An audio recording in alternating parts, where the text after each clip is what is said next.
550 ජාතක පොතේ කතුවරයා කුරුණෑගල රාජධානි කොටගත් පණ්ඩිත පරාක්‍රමබාහු මහරජුය. එසේ වුවද ජාතක පොතෙහිම එන සඳහනෙහි රජතුමාන්ගේ නම සඳහන්ව නැත. මහා වංශයෙහි සඳහන් වන පරිදි පරාක්‍රම ඇමතිවරයාගේ ආරාධනයෙන් වීරසිංහ ප්‍රතිරාජගේ උත්සාහයෙන් අටුවා සාමයෙන් විසින් සිංහල ජාතක පොත ලියනු ලැබිය. මහා වංශයෙහි සඳහනට අනුව ශ්‍රුතිය පණ්ඩිත පරාක්‍රමබාහු රජතුමා ජාතක කතා සිංහලයට පරිවර්තනය කොට ඒවා ප්‍රචාරය කරවන්නට ඇත. වර්තමාන ජාතක පොතේ සඳහන් වන අන්දමට පසුව ජාතක කතා හා පාලි දැන උගත් කතෘ මණ්ඩලයක් විසින් සම්පාදනය කරන්නට ඇත. ලංකාවේ තේරවාදය මූලික කරගත් රටක් වුවද කෙනෙක් මහායාන අදහස් කෙරෙහි සැලකිලිමත් වූ අයුරු මහල් අදහසින්ම නොවුවත් ජාතක පොත බෝසත් සිරිත මතු කරන්නක් විය. එනම් බෝධිචර්යාවතාරය ආදී කෘතීන්හින බෝධි අදහසින්ම නොවුවත් ජාතක පොත බෝසත් සිරිත මතු කරන්නක් විය. එනම් බෝධිචර්යාවතාරය ආදී කර්තෘන්හි එන බෝධිචර්යාව මේ ජාතක කතා තුළින් නිරූපණය වන ජාතක කතා සම්පාදනය වී ඇත්තේ උපදේශ කතා ස්වරූපයෙනි. බෝධිසත්ව ආශ්‍රයෙන් ඉක්මු මිනිස් සමාජයක් බිහි කිරීම එහි අරමුණ විය. මේ කතා සුදන දුදන චරිත ලක්ෂණ පිරිනිවනසේ රචනා වී ඇත. දැන් අපිට එහෙනම් මේකෙන් තේරෙනවා ජාතක කතා යන බුදුන් වහන්සේ විසින් සත්‍ය ලෙස වදාළ දේවල් නොවන බව පසු කාලයක ලියන ලද කතන්දර. නිර්මල බුද්ධ ධර්මයේ එනම් බුදුන් වහන්සේ දේශනා කරපු කිසිම දෙයක් කාලයම වෙනස් වෙන්නේ නැහැ. සර්වකාලීන සත්‍ය. දැනට විද්‍යාත්මක උත්සාහයන් තියෙන දේවල් උනත් තවම බුද්ධ ධර්මය අංග සම්පූර්ණව පැහැදිලි කරන්න සමත් වෙලා නැහැ. ටිකෙන් ටික විද්‍යාත්මකව හදාරණේව බුද්ධ ධර්මයේ සඳහන් දේවල් වලට ගැළපෙන බව පෙනෙනවා. දැන් එහෙමනම් ජාතක කතා සම්බන්ධයෙන් හුඟක් අය විශේෂයෙන්ම සංඝයා වහන්සේලා නැත්නම් පිරිමි පක්ෂයේ අය ජාතක කතා යොදා ගන්නවා කාන්තාවන් අපහාසයට පත් කරන්නයි සිනාවට භාජනය කරන්නයි අනුපාඩු පෙන්වන්නයි. ඉතින් ජාතක කතාවල තියෙන දේවල් ඇත්තටම ලියලා තියෙන පිරිමි පක්ෂය අය නම් හුඟක් වෙලාවට තියෙන්නේ කාන්තාවන්ගේ වැරදි තමයි.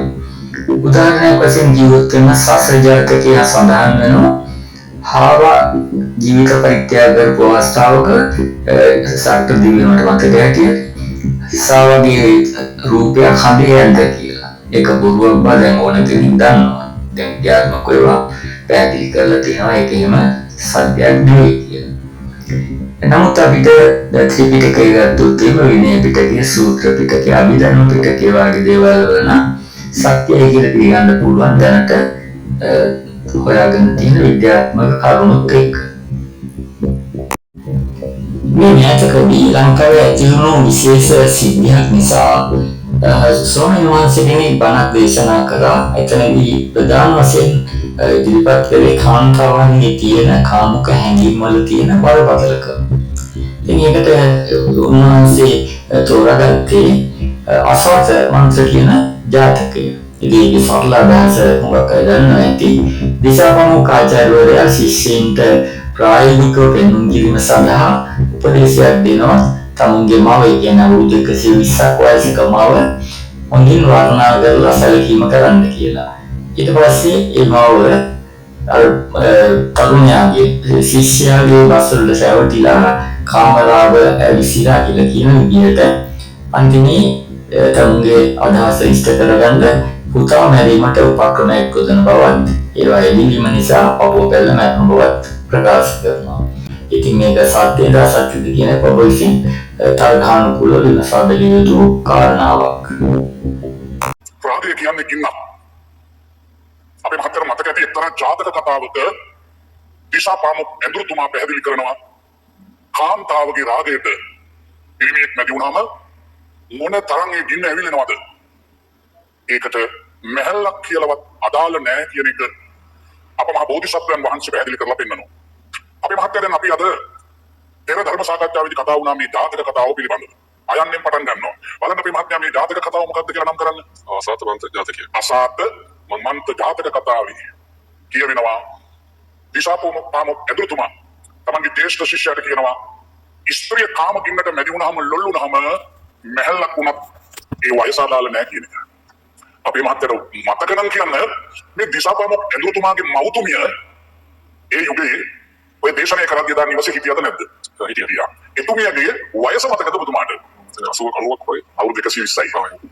අවුරුදු 120ක් ගිහිල්ලා එතුමිය ලොකු කාලයක් ජීවත් වෙලා ශිෂ්‍යයාට දිසාපාමොක් ඇදුරුතුමා කියනවා කොතරම් ගතමහලු වුණත් සිත තුළ රාගයේ ගින්න ඇවිලෙනකොට කාන්තාවක් උමතුවෙන් දඟලන්නේ කොහොමද කියන එක මම නුඹට අද ඔප්පු කරලා පෙන්නනවායි කියලා කියනවා. ටික කාලයක් අපේ අම්මට ආදරෙන් දයාවෙන් කරුණාවෙන් කතා කරන්න කියලා. ස්ත්‍රියට කාම ගින්න වැදුනොත් බේරන්න අමාරුයි.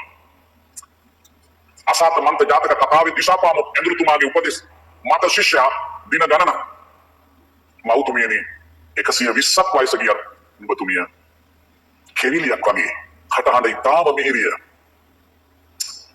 වලාකුළු වගේ ඔබතුමියගේ චර්මය දේදුණු වගේ ඔබතුමියගේ ඇහි බැමි අත් බබරුවන් ඔබතුමියගේ කේශ කලාපය ඔබතුමියගේ බැල්ම මන නන්දනීයයි ආදි වශයෙන් මේ ශිෂ්‍යයා මොකද කරන්නේ වයස 120ක් ගිය මැහැල්ලව චාටුපස් කියලා තමන්ගේ වසඟයට ගන්න. තමන්ගේ වසඟයට ගන්න උත්සාහ කරනවා. මේ මැහැල්ල මේ කෛරාතික තරුණයාගේ දැන් මේ උපායක් යොදලා තියෙනවා. අසාතමන්ත ජාතක කතාවේ දිසාපාමොක් ඇදුරුතුමා පෙන්වන්න හදන්නේ ගැහණියගේ කාමගින්න තියෙන වියරු ස්වභාවය. මේ දිසාපාමොක් ඇදුරුතුමාගේ මව්තුමිය රැවටෙනවා. අවසානයේ දවසින් දවස මේ පුතා ශරීරය ස්පර්ශ කරනවා, වර්ණනා කරනවා, මුරාගේ බැලුම් හෙලනවා, රවට්ට ගන්නවා. වයසක අම්මා රැවටෙනවා. අවසානයේ කුමාරයා යෝජනාවක් කරනවා. අපි නිදහසේ කොහේ හරි රාජධානියකට ගිහිල්ලා සතුටින් ජීවත් වෙමු. අමුසලියන් වශයෙන් එකතු වෙමු කියලා අර පිරිමියා යෝජනා කරපුවාම මේ වයසක අම්මා කාම ගින්නෙන් දෙවි මොකද කරන්නේ? රති කෙලියට ලෑස්ති වෙනවා. මේ වයසක අම්මා කාම ගින්නෙන් දෙවි මොකද කරන්නේ? රති කෙලියට ලෑස්ති වෙනවා.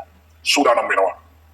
ඒ පුරුෂයාගේ තරුණයාගේ නව යෝන් භද්‍ර යෞවනයාගේ පහස ලබන්නට ලෑස්ති වෙනවා. ඒ වුණත් පුතා නිසා යන්න බෑ. පුතා බාධාවක් වෙනවා කිව්වහම මේ කුමාරයා යෝජනා කරනවා අපි එකට මොකද කරන්නේ? අම්මා යෝජනා කරනවා අපි පුතා මරමු. කුමාරයා යෝජනා කරනවා එහෙමනම් ඔබතුමිය ඉන්න තැන ඉඳලා මම ලණුවක් අදින්නම් පුතා නිදාගෙන ඉන්න තැනට යන්න කැත්තරන් ගිහිල්ලා බෙල්ලට කොටලා මරලා යමු කියනවා. අම්මා අන්ධ අම්මා මේ අම්මා අන්ධයි. මේ අම්මා අන්ධයි. දැන් දෙපැත්තකින් අන්ධයි. තාමෙන් අන්ධයි. දැස පෙනීම භෞතිකව අන්ධයි. අර අන්ධ වේණු අල්ලගෙන කැත්තාලන් යනවා පුතාගේ බෙල්ල කපන්න මේ කුමාරයාත් එක්ක රතිකලිය පිණිස යන්න. එහෙමනම් කාමයේ බරපතලකම ලෝකවාසීන් තේරුම් ගනිත්වා. අවසානයේ පුතා ඇවිල්ලා මොකක්ද අම්මේ මේ කරන්න කියලා අහනකොට ලැජ්ජාවට ලය පැලිලා ඉතනම මේ මැරෙනවා. මේ කාමයේ ස්වභාවය.